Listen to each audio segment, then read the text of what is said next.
Scream 3. Love it or hate it, but you can't deny this is one fascinating slasher film. When this came out, it was a sign of the times. The new millennium was here. It wasn't just a sequel. It wasn't just the third chapter. It was the movie that had to explain why this whole franchise needs to keep going.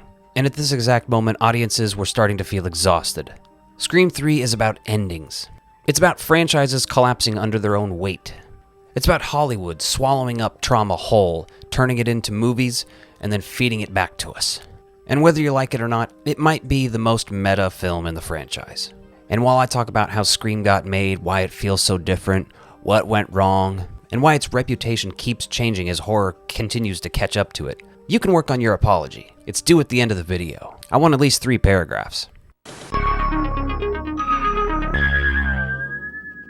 By the time Scream 3 entered development, the whole slasher craze that it had helped reinvigorate was kind of coming to a close. Audiences were burned out. They'd seen, they'd heard, they know. They'd watched the imitators run this concept into the ground.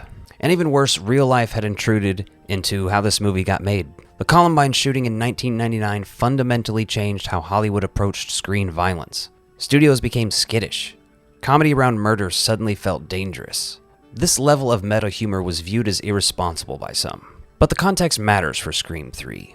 Kevin Williamson, who wrote the first 2 films, was not available to write the full script for this. He wrote a treatment, and his initial outline was supposed to feature the return of Stu Macher. But instead, Aaron Kruger was brought in to write the script, working from Williamson's story ideas, but under far stricter studio oversight. And I think he had like 6 weeks to write the full script. The result is a movie that feels cautious, paranoid, and defensive, because it was. Is that a threat, Detective? When it's a threat, you'll know it. Was that a threat? Scream 3 did not have time to try to push boundaries. It was just trying to survive. Lucky for us, Wes Craven did return again, but Scream 3 is easily the most constrained film that he had to make with the studio interference. The violence was heavily toned down, the humor is over the top, and that's why Scream 3 has like no gore, excessive amount of jump scares, and Ghostface is basically a Looney Tune at this point.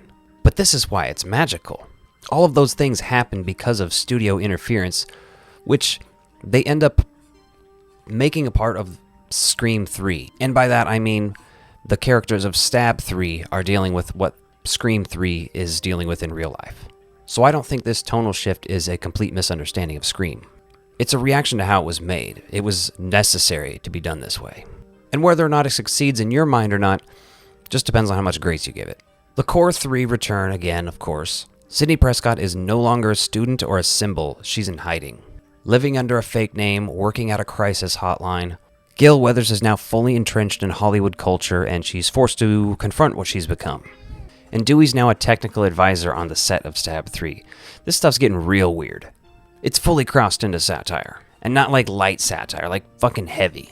Actors playing actors, recreating murders on sound stages.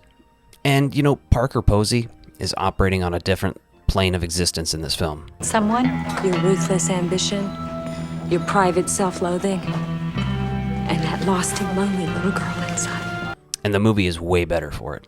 I'm gonna make it my business to mention her or drop clips of her every chance I get. As I mentioned before, Scream 3 went through massive rewrites. Entire storylines were dropped, the original plot for multiple killers was scrapped, and instead the film leans heavily into backstory. Abuse, exploitation, power dynamics all come into play in this movie. Stuff that's really talked about now more often.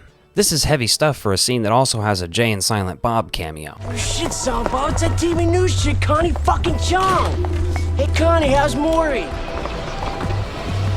That contradiction is Scream 3 in a nutshell.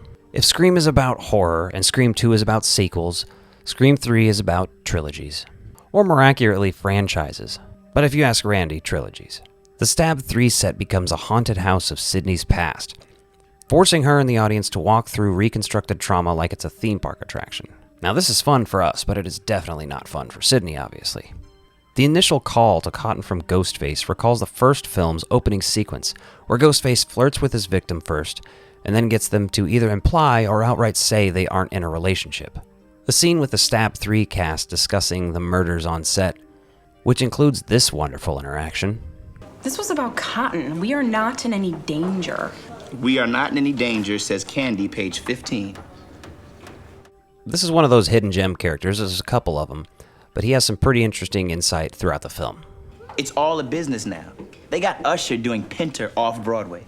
LL Cool J's Shakespearean in the park. Yeah. Well, this came out in 2000, but in 97, LL Cool J survived Deep Blue Sea, and in 1998, he survived Halloween H2O. There's many layers here. There's Gail hiding her purse camera, the on-set camera for Stab 3, and the cameras we can't see that are actually filming Scream 3.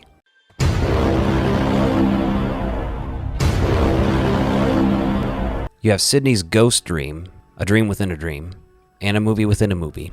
I can't decide whether to do a David Lynch joke or another Inception joke. We live inside a dream. Yeah, that's a very Lynchian... No, it's sort of the truth. One of the cast members is literally ripping up the script for Stab 3 in one of the scenes. And don't even get me started on the plot featuring a movie producer abusing his power, being a predator, while the film itself was produced by Weinstein, and features lines like, I was well known for my parties. Men who knew what they were. It was for girls like her to meet men. Men who could get them parts if they made the right impression. That aside, Gail's haircut will forever remain in the top 5 worst haircuts in horror history, behind only Josh Hartnett in The Faculty and Josh Hartnett in Halloween H2O. The humor in Scream 3 is turned up a notch. It's definitely cartoony, it's goofy, but I enjoy it. This is a movie trying to disarm discomfort with jokes, because the themes it's circling are genuinely ugly. As mentioned before, Jay and Silent Bob for some reason. Like, I like Jay and Silent Bob. It's a weird cameo, though. Parker Posey is just fantastic and incredible throughout, but her character is super bizarre and just in a different movie, you know what I mean? From a different universe. She's an alien. Then you have stuff like this. And I'm not happy that my character is too stupid to have a gun in the house after her boyfriend's been cut into fish sticks. I'm sorry, what? Fish sticks. I'm sorry, I'm sure I'm not hearing you right. Fish sticks.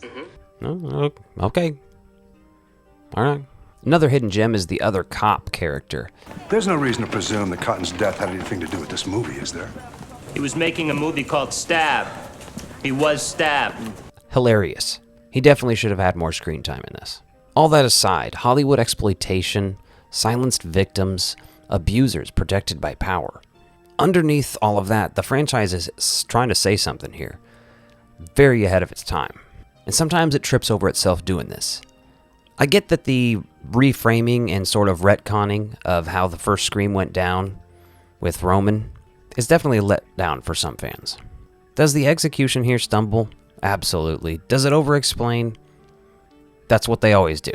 It never made much sense to me why all the Scream movies end with that epic, monologue at the end.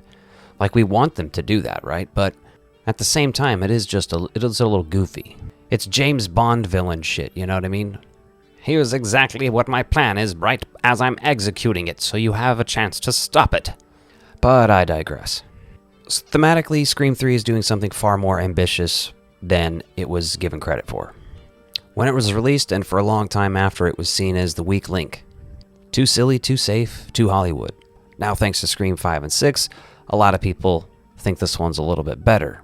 But I will say Scream 3 is not the best in the franchise. It's not even the best sequel. Nor is it even my favorite sequel. But looking back, I think we definitely owe this one an apology. This movie shows what happens when a genre, a franchise, and a culture all reach their limits at the same time. I have always had a soft spot for Scream 3. This was the first film in the franchise that I ever watched, not peeking out from behind a couch. Put your apology in the comments down below. I look forward to hearing from you. Quick thank you to my channel members and Patreon subscribers. If you want more ecto-violence, including exclusive videos and behind-the-scenes content, become a member by clicking the links in the description below.